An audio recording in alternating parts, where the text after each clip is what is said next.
ténèbres ont reculé. Nous vous accueillons, bien-aimés, vous tous qui nous suivez partout où vous êtes. Merci de nous joindre à ce culte. Merci de pouvoir participer. C'est un culte, comme nous avions dit. Nous ne sommes pas en train d'animer une conférence. Nous ne sommes pas en train de faire un discours, mais nous sommes en plein culte. Et vous êtes branchés dans ce culte et recevez toutes sortes de grâces que le Seigneur a disposées pour ce culte parce qu'il a connu cela avant la fondation du monde. Et parce qu'il est le Dieu de prévision, il a certainement préparé quelque chose pour ton édification. Voilà pourquoi il a permis, en dépit de toute considération, que tu puisses avoir les moyens de te communiquer à nous. Amen. Que Dieu soit béni. Nous voulons lire la parole du Seigneur. Avant d'y aller, nous voulons remercier le Seigneur pour tout ce qu'il accomplit dans nos vies, pour la grâce qu'il nous accorde de tenir les cultes selon nos horaires habituels. Chaque vendredi, nous avons l'occasion de faire nos cultes de prière et de jeûne. Et chaque dimanche, nous faisons nos cultes d'adoration comme nous sommes en train de le faire maintenant. C'est une grâce. Amen. Depuis qu'on a fermé les bâtiments, nous sommes toujours en activité. Et je pense que le Seigneur est en train d'édifier tout et chacun de vous partout où vous êtes. Si tel est le cas, vous vous sentez que vous n'êtes pas abandonné et que vous êtes édifié, envoyez-nous chaque fois vos commentaires, envoyez-nous chaque fois vos témoignages et vos aspirations. C'est pour la gloire de Dieu et ça va aussi nous édifier. Ne gardez pas silence. Amen. C'est bien que nous sachions que ce que nous faisons vous impacte réellement. Amen. Faites ça, c'est pour la gloire du Seigneur. Et personnellement, je bénis le Seigneur parce qu'il nous dispose. Nous n'avons pas manqué de l'énergie, nous n'avons pas manqué de force et les possibilités de faire le culte. Et ça, nous tirons cela par la grâce de Dieu. Comme l'apôtre Paul le dit d'ailleurs, je puis tout par celui qui me fortifie, Jésus-Christ de Nazareth. Alléluia. Qu'il vous fortifie aussi dans sa grâce et que vous puissiez aussi abonder dans votre esprit à faire les choses qui concernent la gloire de Dieu. Alors, nous avions les dimanches passés introduit un nouveau concept, comme nous l'avons dit. Le concept que nous avons introduit, c'est un concept qui nous lie aux aspects spirituels de la foi chrétienne. Amen. Nous voulons fournir un effort à insister et à y rester. Pourquoi, bien aimé? Parce que nous voulons que les choses de la foi chrétienne, les acquis ou les vertus de la chrétienté commencent à se manifester dans nos vies. Alléluia. Je t'inspire et je prie que tu développes cette caractéristique, tu développes cette aspiration-là de voir les choses de Dieu se concrétiser dans ta vie. Parce que la vie chrétienne, c'est une vie. La foi chrétienne est vivante et active. Ce n'est pas une théorie, ce ne sont pas des slogans. La parole de Dieu est véritable. Et le but de la prédication est de te faire découvrir la volonté de Dieu, de te faire découvrir que tu puisses avoir la révélation de Dieu, afin que tu sois rassuré de l'évolution de ta foi et que la gloire de Dieu commence à se révéler, à se manifester sans aucun doute dans ta vie. Alléluia. Pour but que tu sois fier de ta foi et que tu le vives dans toutes les dimensions et les possibilités nécessaires selon la grâce que le Seigneur dispose. C'est très important. Le chrétien n'est pas seulement un chrétien de slogans. Ça n'existe pas. La vie chrétienne, c'est une vie d'action.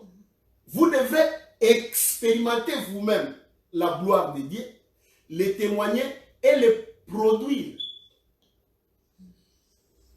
C'est ça la vie chrétienne. Autrement, nous sommes pareils à tout être humain. Nous sommes pareils à tout. Il n'y a même pas de différence entre les païens et les chrétiens. Les chrétiens, ce n'est pas, comme on dit, un sobriquet ou une catégorie des êtres humains avec tous des aspects seulement culturels et, comme on dit, les habitudes pratiquement qu'on peut trouver à tous les êtres humains. Non. Nous avons reçu quelque chose que le monde n'a pas. Amen. Amen. Amen. Nous avons reçu quelque chose que le monde n'a pas, que le monde ne connaît pas, Amen. que le monde ne peut pas découvrir. Nous sommes totalement différents. Quand quelqu'un, la Bible dit, quand quelqu'un est en Christ, il est devenu une nouvelle créature. Quand Dieu dit une nouvelle créature, personne ne peut dire le contraire. Amen. Et si cela ne s'est pas produit en toi, il y a quelque chose qui ne va pas. Voilà pourquoi nous cherchons à éclairer cela par la lumière des Écritures, afin d'élucider ça, et que toi aussi tu participes pleinement dans cette vie que le Christ nous a donnée. Alléluia. Amen. Retenez cela très bien. Par la mesure de grâce que le Seigneur nous accorde, nous voulons présenter devant vous ces vérités afin que vous puissiez les posséder, les connaître et les mettre en pratique. La Bible dit dans dans Deutéronome chapitre 29, verset 29, les choses cachées sont pour Dieu, mais les choses révélées sont pour les hommes, de génération en génération. Nous focalisons sur les choses révélées. Les choses révélées nous appartiennent. Quand on dit les choses révélées nous appartiennent, cela veut dire que nous en avons la propriété. Nous pouvons manipuler cela. Nous pouvons ajuster cela. Nous pouvons vivre cela et nous en jouir pleinement parce que c'est révélé.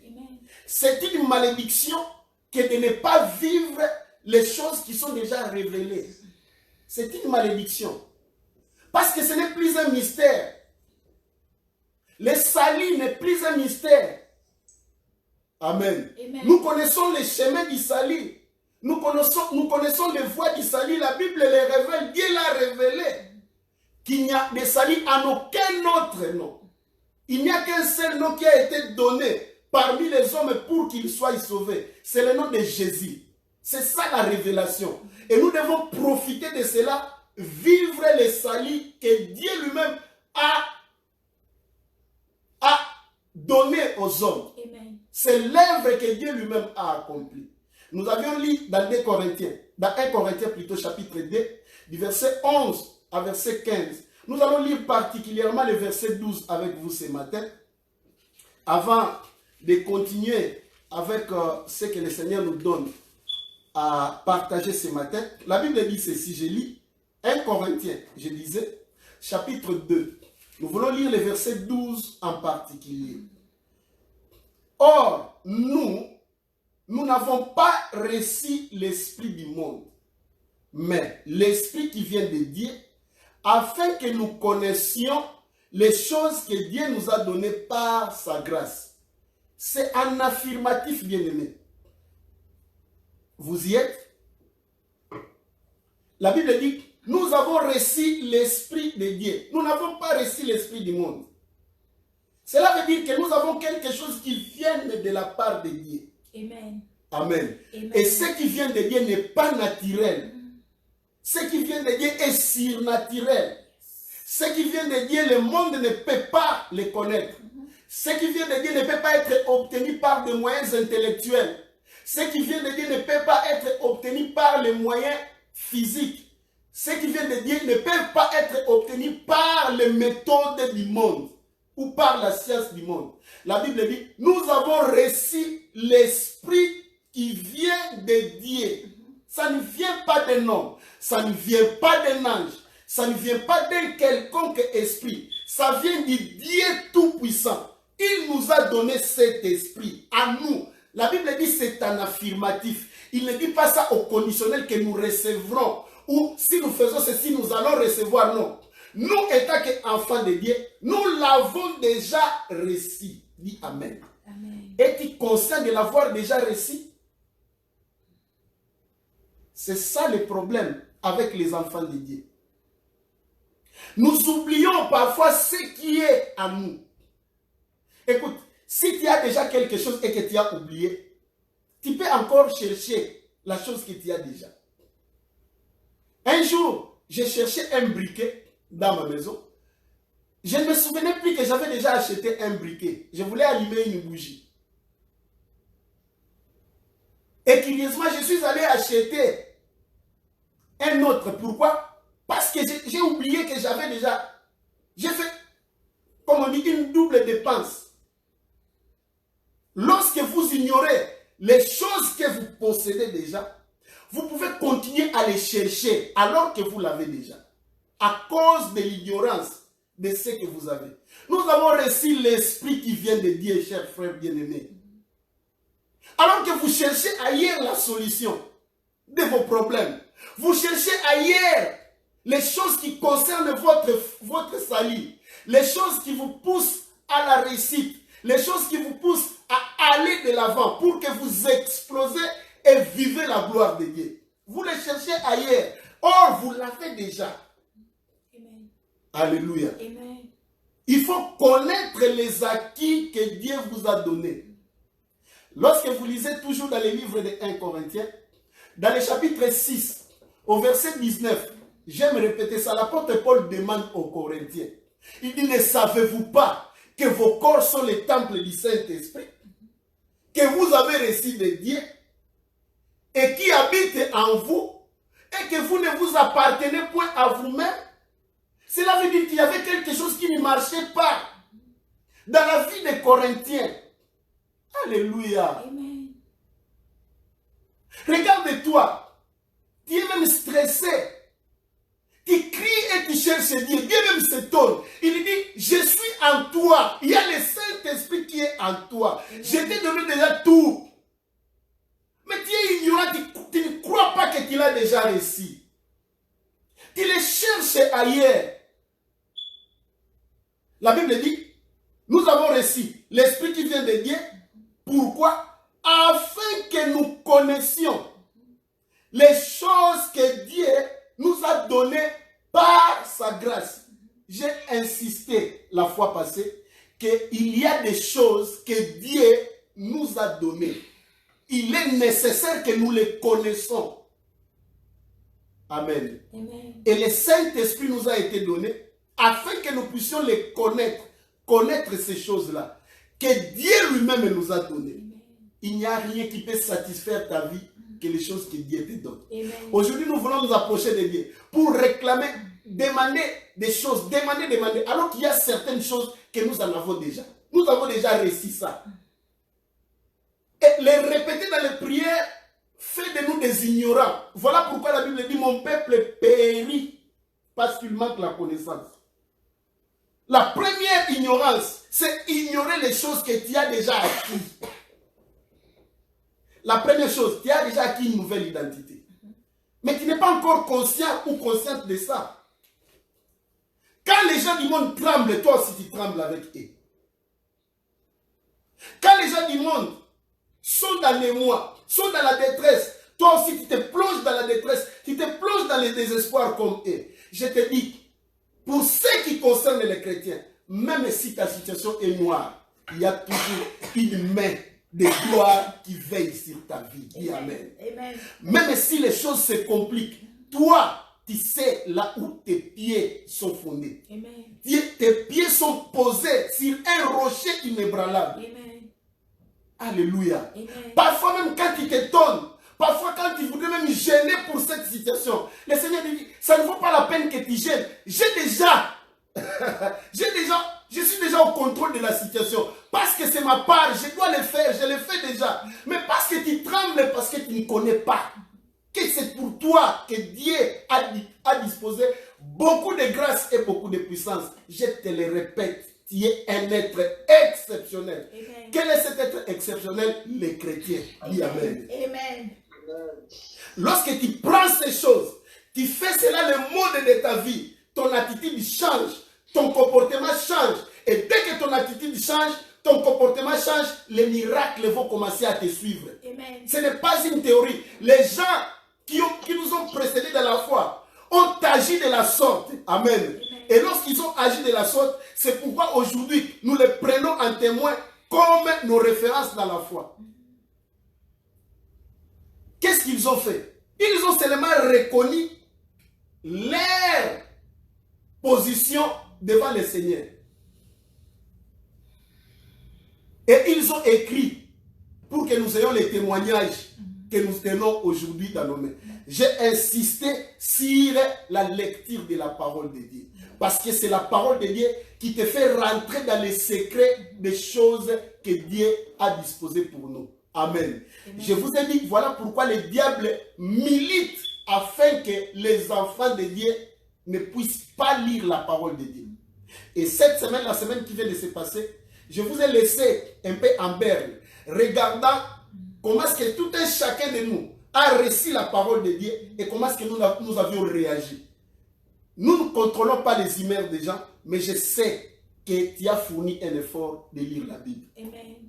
Si tu l'as fait, tu donnes gloire à Dieu. Amen. Amen. Amen. Que le Seigneur te bénisse, Amen. qu'il te fortifie. Je dis, c'est un effort à fournir.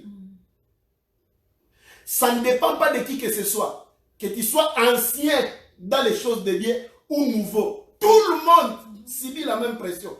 Même si tu commençais à accomplir des miracles, il y a même des prophètes qui prophétisent, qui font des miracles, mais qui ne lisent pas la Bible. Parce que c'est un combat. Attention. Amen. Amen. Vous pouvez demander celui qui vous a précédé dans la foi. Maman Esther est là. Elle est celle qui m'a prêché la parole. Amen. Amen. C'est elle, ma mère, dans la foi, je peux dire. Un jour, je vais vous la présenter. Amen. Amen. Que Dieu la bénisse. Amen. Lorsqu'elle me voit prêcher aujourd'hui, elle peut regarder et dire merci Seigneur. Parce que pendant que moi j'étais dans le monde païen, elle était là pour prier et intercéder pour moi et me prêcher l'évangile. Elle ne savait pas, lorsqu'elle elle le faisait, qu'aujourd'hui, je peux devenir ce que je suis aujourd'hui. Amen. Amen. Mais elle aussi, elle peut vous certifier, quoique elle est dans la foi, elle peut vous dire que ce n'est pas facile de lire sa Bible quotidiennement. Amen. Amen. Alors, si vous commencez cet exercice, essayez de fournir les efforts pour vous maintenir. Amen. Vous savez, quand on a créé déjà une habitude, ça devient facile. Les habitudes que nous avions créées à ne pas lire la Bible nous tirent vers le bas. Les habitudes que nous avions créées à rester dans les réseaux sociaux, partager des histoires inutiles, ça nous attire toujours vers ces choses-là. Mais pour changer, il faut briser certaines habitudes. Et ce n'est pas facile.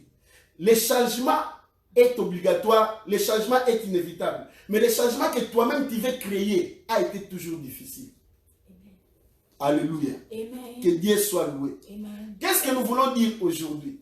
Nous avions lu dans le livre de 1 Thessaloniciens, chapitre 5, verset 23. Nous avions lu ça la semaine passée.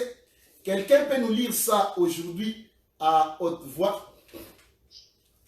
1 Thessaloniciens, chapitre 5, le verset 23, vous y êtes? Oui, nous y sommes. Amen. Vas-y, papa Zéphirin. Ok. 1 Thessaloniciens, chapitre 5, verset 23. Amen. Que le Dieu de paix vous sanctifie lui-même tout entier, et que tout votre être, l'esprit, l'âme et le corps soient conservés irrépréhensibles lors de l'avènement de notre Seigneur Jésus-Christ. Amen. Amen. Alléluia. Amen. Que tout votre être, le corps, l'âme et l'esprit, soient conservés irrépréhensibles au jour du Seigneur Jésus. Il y a un jour qui attendent les chrétiens, qu'attendent les chrétiens. Le jour de notre complète rédemption. Amen. Amen. Amen. Vous savez, lorsque les gens parlent de la fin du monde, ils parlent de l'enlèvement, les gens tremblent. Moi, je me demande pourquoi les gens tremblent. C'est notre jour à nous, les chrétiens. Amen. Yes. Amen. Amen. C'est ce que nous attendons. Nous ne pouvons pas nous effrayer de ces jours. Oh, Dieu m'a révélé. C'était l'enlèvement, tout ça. Eh bien aimé, attention, Jésus-Christ revient bientôt. Qu'il vienne même aujourd'hui. Nous attendons ça depuis. Quel est cette fiancée-là qui sera effrayée des jours de son mariage? N'est-ce pas que nos cœurs battent pour ces jours-là? Et toi qui es chrétien, ton cœur bat pour les jours de l'enlèvement. Ce n'est pas normal, il y a quelque chose qui ne va pas. Pratiquement, il y a quelque chose qui ne va pas. Nous attendons ces jours-là. Et toi, quand tu attends parler de ces jours-là, tu trembles. Tu as de la trouille. Oh! Écoutez, que les gens rêvent, que les gens parlent de l'enlèvement de n'importe quelle manière ils veulent. Moi, je suis content. Parce que je sais, c'est mon jour. C'est notre jour. C'est notre jour de gloire. Les jours où nous allons revêtir la robe de gloire. Amen. Les jours où notre humiliation sera ôtée. Yes. Les jours où notre joie sera parfaite. Amen. Et vous tremblez pour ça. N'est-ce pas que nos cœurs battent pour attendre que cet événement vienne? N'est-ce pas que tout ce que nous faisons, c'est en vue de cet événement? N'est-ce pas que nos prières, nos prédications, notre foi et toute notre consécration au Seigneur, ce n'est que pour ces jours-là? Et pourquoi vous tremblez par rapport à ça? Revoyez un peu bien vos calculs, revoyez un peu vos vies. Si vous tremblez, c'est qu'il y a quelque chose qui ne va pas. Le Seigneur te prépare pour ces jours-là. Alléluia. Amen. Le Saint-Esprit est à l'œuvre. Si nous avons reçu le Saint-Esprit, c'est afin qu'il nous prépare pour ces jours-là. Ces jours-là ne peuvent pas nous étonner. Et la Bible dit, ces jours-là ne viendra pas une surprise pour nous. Ça ne sera pas une surprise pour nous, je vous ai dit. Amen. Ça sera une surprise pour les païens. Amen. Tout enfant de Dieu sera averti pour ces jours-là. Et nous avertissons à partir de maintenant. Dis Amen. Amen. Alors, pourquoi vous vous effrayez? Si vous vous effrayez, c'est qu'il y a quelque chose qui ne va pas.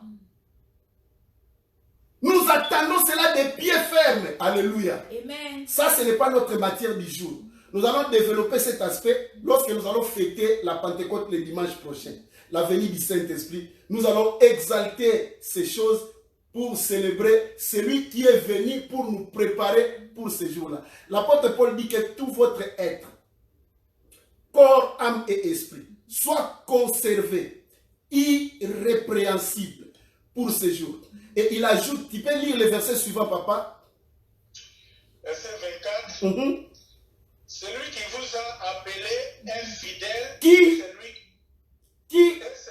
c'est lui qui vous a appelé. Amen. Amen. Lisez ça très bien. C'est lui qui vous a appelé. Qui t'a appelé? C'est Dieu. Amen. Yes. Qui nous a appelé. La Bible dit, il est comment? Fidèle. Il est fidèle. Il est fidèle et c'est lui qui le fera. c'est lui qui le fera, ce n'est pas toi. Oh. Yes. Amen. Parfois, lorsque vous lisez mal les Écritures, vous prenez des responsabilités qui ne sont pas vôtres. Oh. Vous prenez même les devoirs de Dieu, vous voulez les faire. La Bible dit, c'est lui qui vous a appelé est fidèle. Et c'est lui qui le fera. Il fera quoi? Il gardera. Il gardera votre être irrépréhensible. Amen. Pour ces jours-là. Yes. Voilà pourquoi. Pour qu'il le fasse, vous devrez le permettre qu'il le fasse. C'est peut-être parce que vous ne le permettez pas qu'il le fasse. Dieu n'est pas un tyran.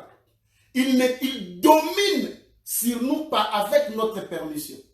La Bible dit, nous avons été sauvés par la foi, par la grâce plutôt, au moyen de la foi.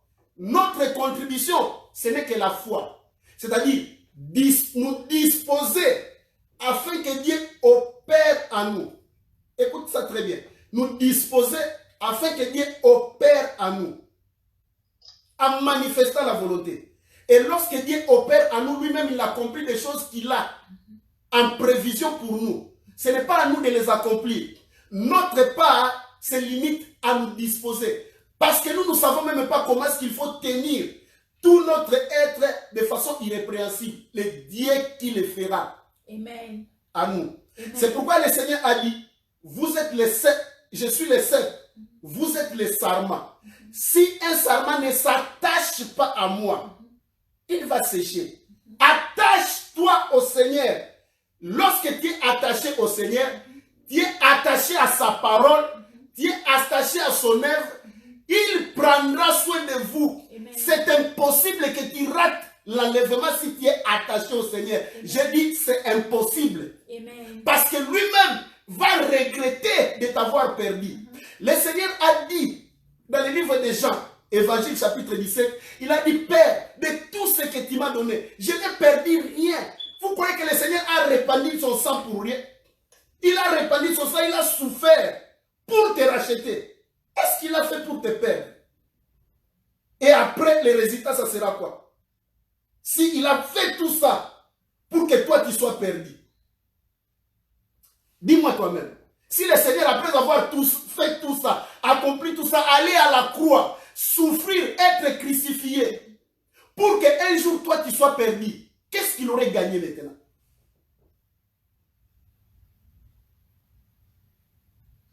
Amen. Amen. Il aurait fait pourquoi? Attention, nous avons un Rédempteur merveilleux. Amen. Alléluia. Amen. Vous savez, quand vous ne connaissez pas ces choses ou vous doutez de ces choses, c'est comme si vous ne recevez pas l'amour de Dieu. Vous refusez de recevoir l'amour de Dieu. Il a tout accompli pour nous. Amen. Dis Amen. Amen. Il a tout accompli pour que tu sois à lui à jamais. Amen. Il a tout accompli pour que tu sois parfait, parfaite. Amen. Voilà pourquoi il a répandu même son sang. Yes. La Bible dit, si il n'a pas épargné Jésus, il l'a livré pour nous. Qu'est-ce qu'il nous privera encore? Dis-moi quoi? S'il a livré Jésus, et qu'est-ce qu'il te privera? Le problème est que tu ne penses pas à ça. Tu es comme dans le flou. Tu ignores complètement l'amour de Dieu. Pourquoi? Parce que tu veux voir les choses avec les yeux, les yeux physiques et les yeux du monde. Pénètre dans les sphères du spirituel, dans les sphères de la foi, en connaissant la parole du Seigneur. Tu seras heureux, tu seras heureuse. Amen. Et tu ne vas plus douter de la grâce de Dieu. Tu ne vas plus douter de la présence de Dieu. Comme tu es là, ce matin même tu nous suis. Dieu est là, à tes côtés. Il n'est pas loin. Mais le problème est que tu ne crois pas à ça. Si tu croyais, même ton attitude allait changer. Amen. Amen. Que Dieu soit loué. Que Amen. tout votre être, l'esprit, l'âme et le corps. Nous voulons parler de ces trois parties qui nous composent. Nous, notre humanité. Je vais faire cette différence pour permettre de bien poser les bases afin que dans les jours qui viennent, tu puisses saisir la portée de notre prédication pour t'amener à saisir ta destinée spirituelle et que tu vives la grâce de Dieu. Écoutez, Dieu nous a créés, nous les hommes, avec trois composantes. Nous avons le corps, nous avons l'âme et nous avons aussi l'esprit. Les trois composantes forment ce que nous appelons l'homme. Un homme, c'est celui qui dispose ou qui a tous ces trois composantes ensemble. Si l'une des composantes est arrachée, l'homme meurt, il n'est plus l'homme.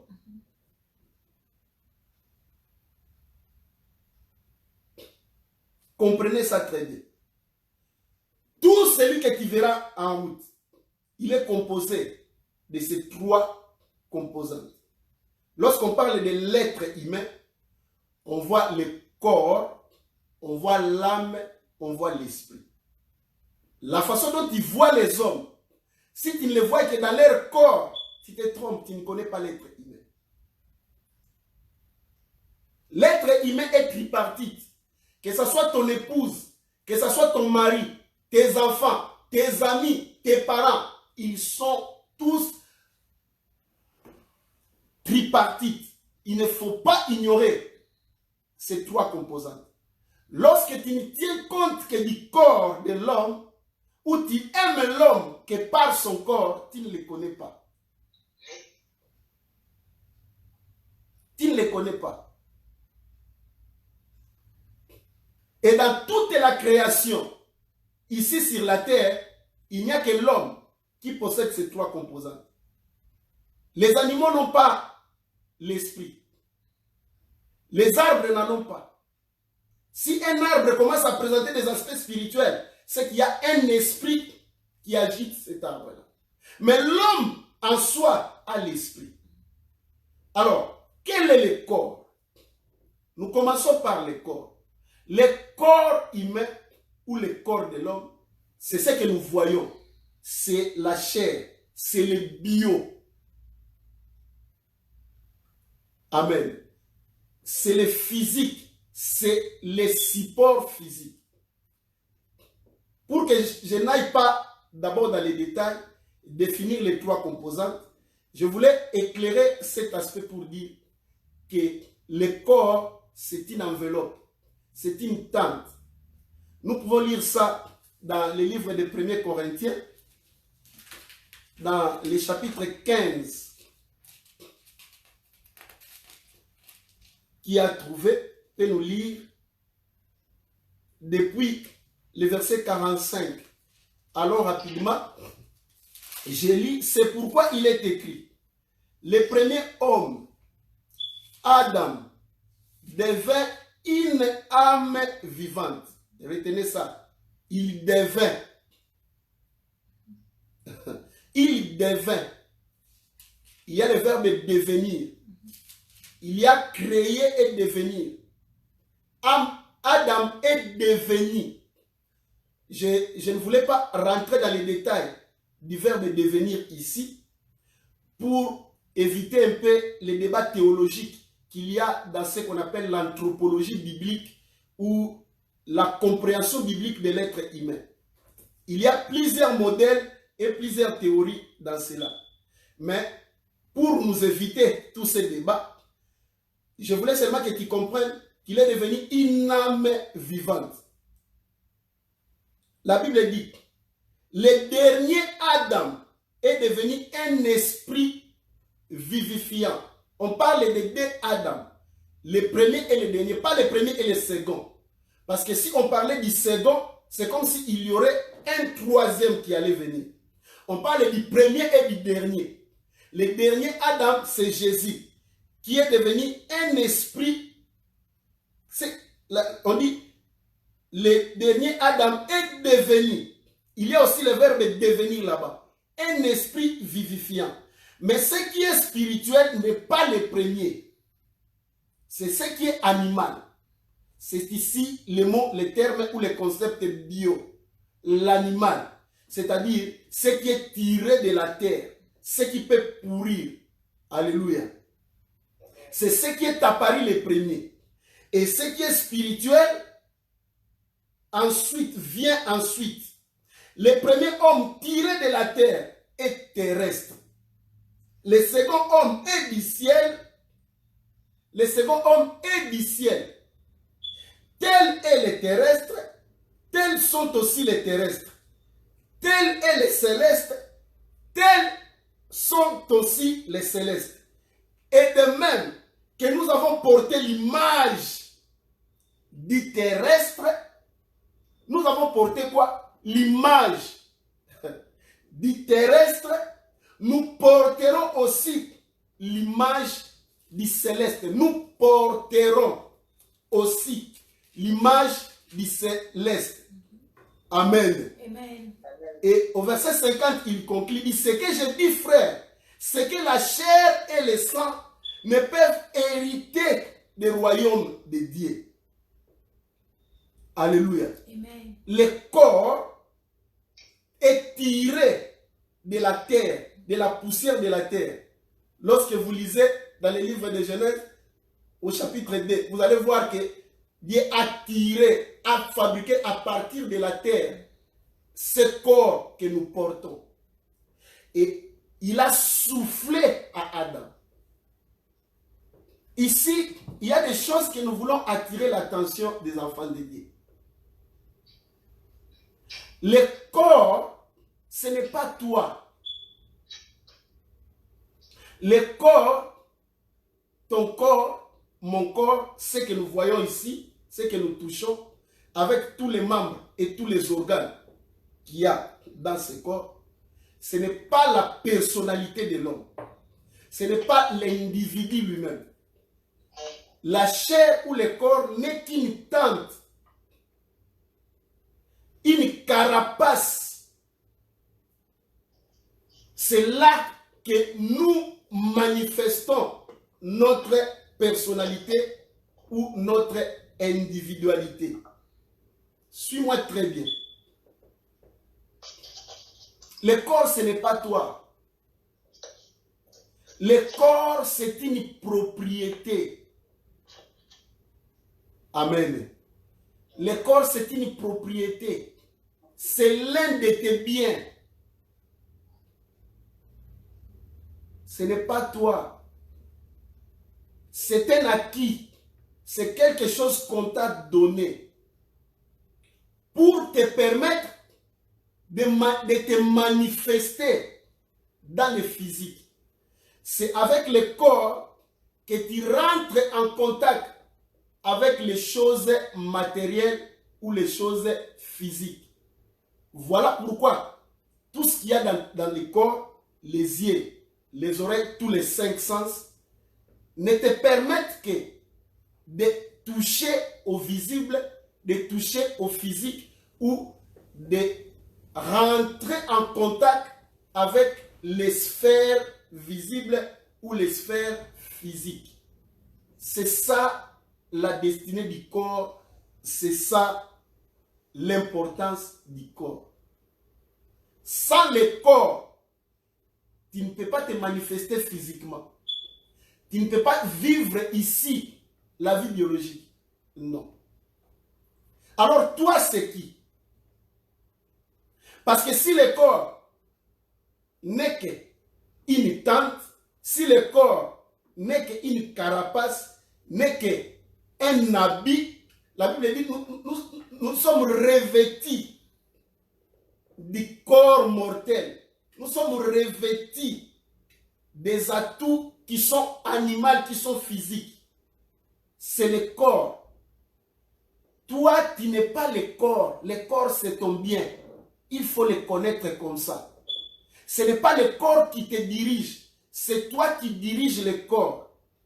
C'est toi qui pousses le corps à regarder. C'est toi qui pousses le corps à faire ceci. Le corps, au fait, manifeste des besoins comme ta voiture, qui a besoin du carburant, qui a besoin de l'air pour ses pneus, qui a besoin d'une batterie pour les systèmes électroniques. C'est comme ça aussi le corps te demande à manger des nutriments pour son fonctionnement, pour son bon fonctionnement. Et tu réponds à ça. Tu sens le besoin du corps pour répondre à ces besoins, pour maintenir le corps en bonne santé. C'est toi qui gères le corps. Ce n'est pas ça, toi.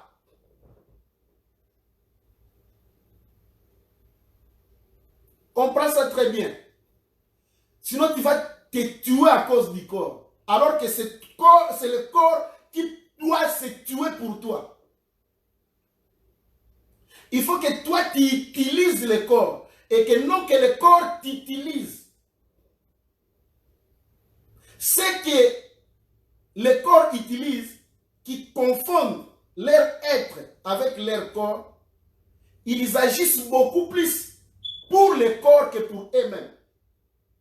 Tous leurs projets c'est pour que le corps soit content, pour que le corps soit meilleur.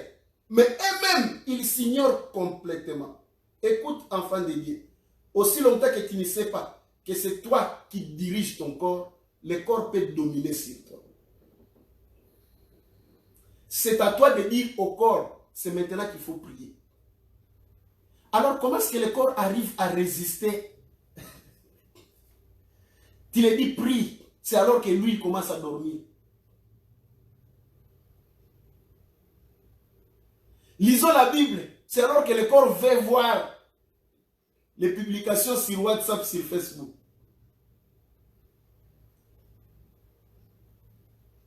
Dormons, lui il refuse. Il y a quelque chose qui ne va pas. Lorsque ton âme est confondue avec ton corps, ça sera difficile que tu appréhendes les choses de l'esprit. Voilà pourquoi l'esprit est inconnu de beaucoup d'hommes. Ils connaissent seulement leur chair. L'âme maintenant c'est toi. Dis, je suis une âme. Je suis une âme. Amen. Amen. L'âme c'est toi, c'est ta personnalité. C'est là que se trouvent toutes tes facultés d'existence. C'est là que se trouvent toutes tes facultés cognitives. L'âme, c'est le centre de tes émotions, c'est le centre qui fait toi. C'est là qu'est ton individualité. Quand Dieu voit l'homme, il voit l'âme. Voilà pourquoi la Bible dit l'âme qui pêche est celle qui mourra. L'homme, c'est une âme. Qui suis-je? Je suis une âme. Amen. Amen. C'est moi. Moi, je ne suis pas le corps. Je suis l'âme. Dans mon âme, l'âme, c'est la portion. C'est la spécificité de l'identité, de l'individualité de quelqu'un.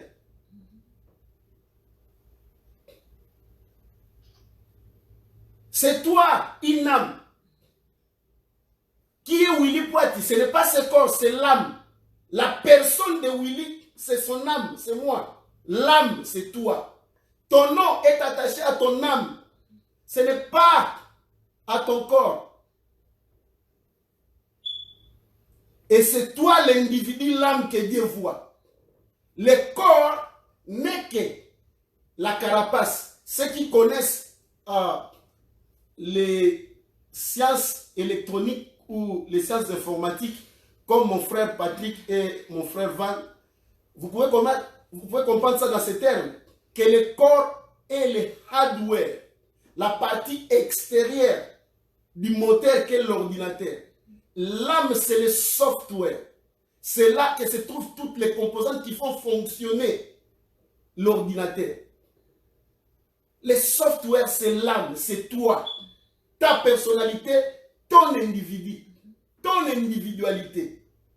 À tel point que même lorsqu'on te prend en dehors du corps, tu seras toujours toi.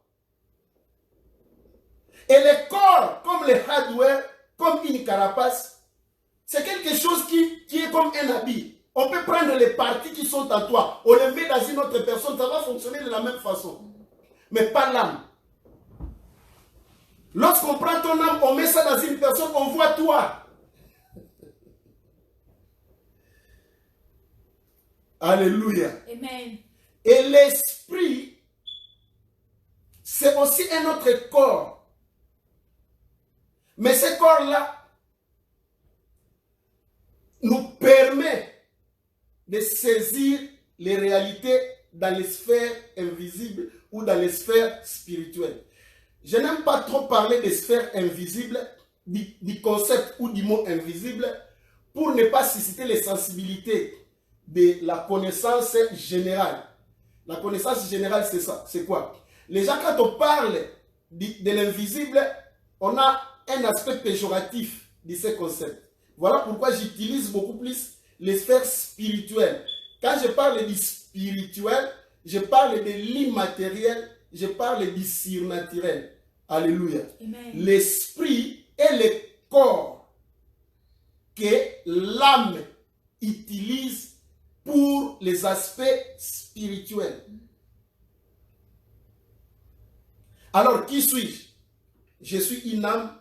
Je possède un corps de chair qui me permet de vivre la vie biologique ou de m'exprimer dans les sphères physiques ou matérielles. Je suis une âme. Je possède un esprit. L'esprit et le corps sont mes possessions, sont les supports pour l'âme, pour moi, pour me permettre de m'exprimer. Je m'exprime dans la chair pour les problèmes physiques, pour le monde visible, pour les choses qui concernent le bio. Je m'exprime spirituellement pour les réalités spirituelles dans les choses qui concernent l'esprit. C'est très important de pouvoir élucider ça. C'est très important. C'est moi, l'âme, c'est moi, l'individu ou la personne qui ait la responsabilité de gérer et mon corps physique et mon corps spirituel. Mais c'est comme si notre responsabilité ne se limite qu'au corps physique. Nous en prenons tellement soin que nous ignorons d'entretenir l'esprit. À ton âge, combien de temps tu as déjà dépensé pour entretenir ton esprit? Le fais-tu avec conscience? Peut-être même que tu ignores que tu en as. Lorsqu'on te regarde spirituellement, on voit qui? Regarde-toi, tu es beau, tu es fort physiquement. Lorsqu'on te regarde dans l'esprit, es-tu aussi de cette façon? Ton esprit est comment? Le nourris-tu comme il le faut? Écoutez, le corps tiré de la poussière de la terre, sa destinée est terrestre. Le corps va pourrir. Parce qu'il est fabriqué de la chair, il ne peut se nourrir que de ce qui vient de la terre. Le corps ne se séparera jamais de son origine, de ses origines. Son origine est terrestre. Il est lié à ce qui est matériel. Vous n'allez pas séparer le corps de la matière. Elle est faite de la matière, elle est faite de la poussière, et le corps ne peut que vivre avec la poussière. Voilà pourquoi il ne se nourrit que de pain, de jambon, de viande, tout ce qui vient de la terre. L'esprit, par contre, vient de Dieu. La Bible dit, Dieu a soufflé sur Adam, le souffle de la vie. C'est-à-dire que l'esprit, le pneuma, Dieu a soufflé sur Adam. L'esprit est venu de Dieu. C'est l'émanation de Dieu. Je répète ces notions parce que ce sont des notions de base qu'un chrétien ne peut pas ignorer. Et surtout dans cette période où nous allons vers les jours de notre rédemption. Je tiens à vouloir introduire ces concepts pour te sensibiliser afin que tu connaisses qui tu es. Qui tu es? Qui es-tu réellement? Le corps n'a pas besoin de la parole de Dieu. C'est l'esprit qui se nourrit de la parole de Dieu. Voilà pourquoi le Seigneur dit, l'homme ne vivra pas du pain seulement. Il dit, l'homme ne vivra pas du pain seulement. C'est là que le pain seul ne suffit pas. Mais de toutes les paroles qui sortent de la bouche de Dieu. C'est-à-dire, à part le pain, l'homme va vivre aussi de la parole qui sort de la bouche de Dieu. Amen. Le pain, c'est pour son corps. La parole qui sort de la bouche de Dieu, c'est pour son esprit. C'est alors que l'être humain peut fonctionner optimalement. Alors, qu'en est-il de ceux qui ne vivent que du pain? Seulement. Par rapport à la parole du Christ. Sont-ils vivants? Répondez. Quel est ton cas? Voilà pourquoi le diable t'empêche d'écouter ce qui sort de la parole, ce qui sort de la bouche de Dieu. Pour que ton esprit soit étouffé, pour que ton esprit soit asphyxié, pour que ton esprit soit improductif et que tu restes animal, rien qu'avec les bio. Toute ton attention sur les bio, toutes tes prières même sont transformées pour les besoins du corps. Tu ne penses pas aux choses de l'esprit. Tu fais des jeûnes pour avoir le matériel. Tu peux les aider tout pour le corps. Tout. Même si tu écoutes la parole de Dieu, tu veux qu'on parle des choses qui concernent le corps. Lorsqu'on parle des choses qui concernent l'esprit, tu deviens triste. Ah! C'est que tu ne nous appartiens pas, bien-aimé. Tu n'es pas de notre race. Tu n'es pas enfant de Dieu. La Bible dit, affectionnez-vous aux choses d'en haut. Nous n'allons pas entrer là-bas parce que c'est trop fort. Les choses d'en haut. Tu vas dire non, les choses d'en haut, les choses. Parce que ton esprit ne se nourrit pas. Tu ne sens pas les besoins de ton esprit. Tu sens très bien les besoins de ton corps. Je vous ai lu Hébreux chapitre 4, verset 12. La semaine passée, la parole de Dieu pénètre jusqu'à séparer âme et esprit. De sorte que l'âme connaisse ses responsabilités par rapport à ton esprit. Et que ton esprit connaisse ses responsabilités par rapport à toi qui es l'âme. L'âme et l'esprit, s'ils ne sont pas séparés, l'âme n'aura pas à entretenir l'esprit.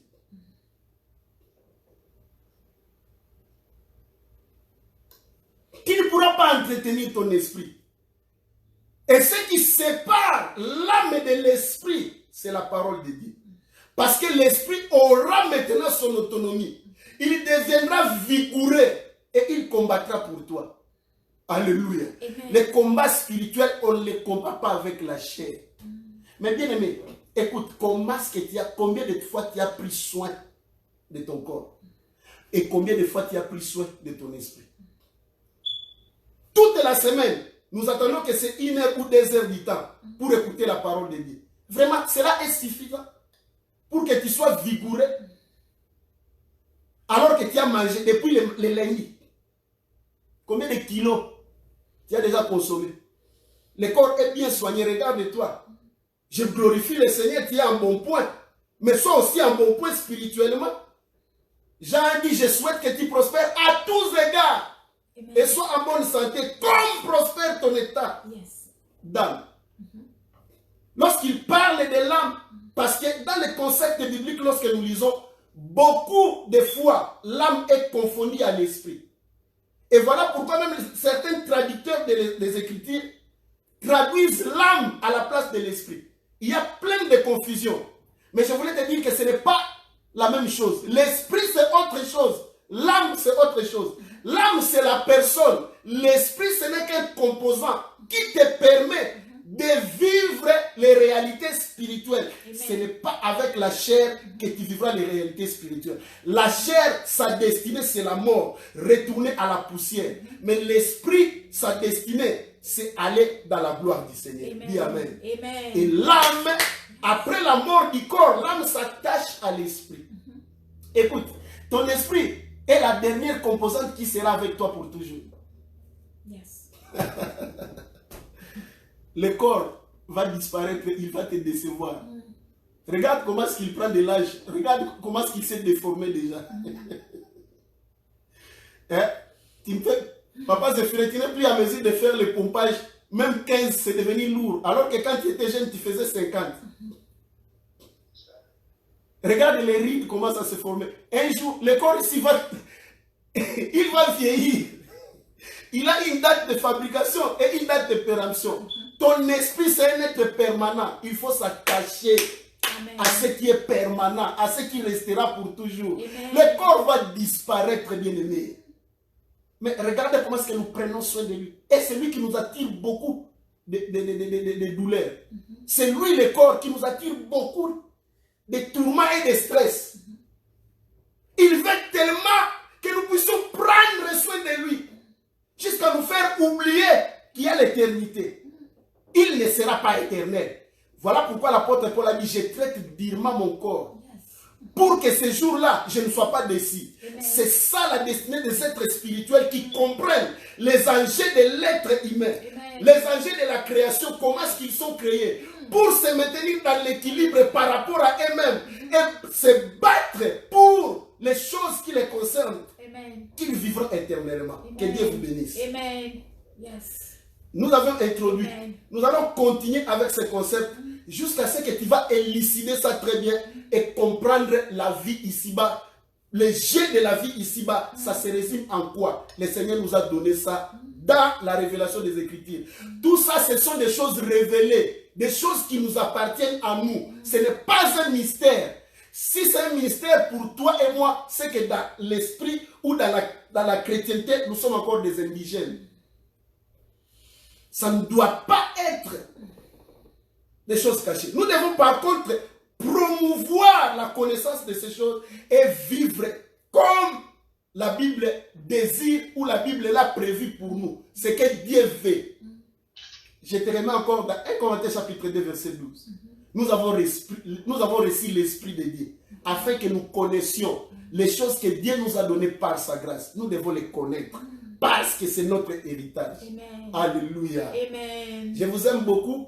Merci d'être là ce matin. Que le Seigneur soit loué pour tout ce qu'il a accompli le long de cet exposé. Amen. Je voulais prier pour vous pour terminer.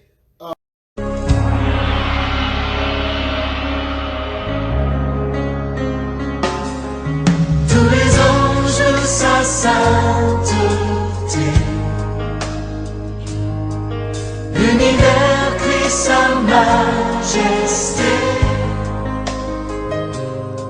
Chantons gloire et puissance, force et louange à l'agneau immolé, à l'agneau immolé. Les ténèbres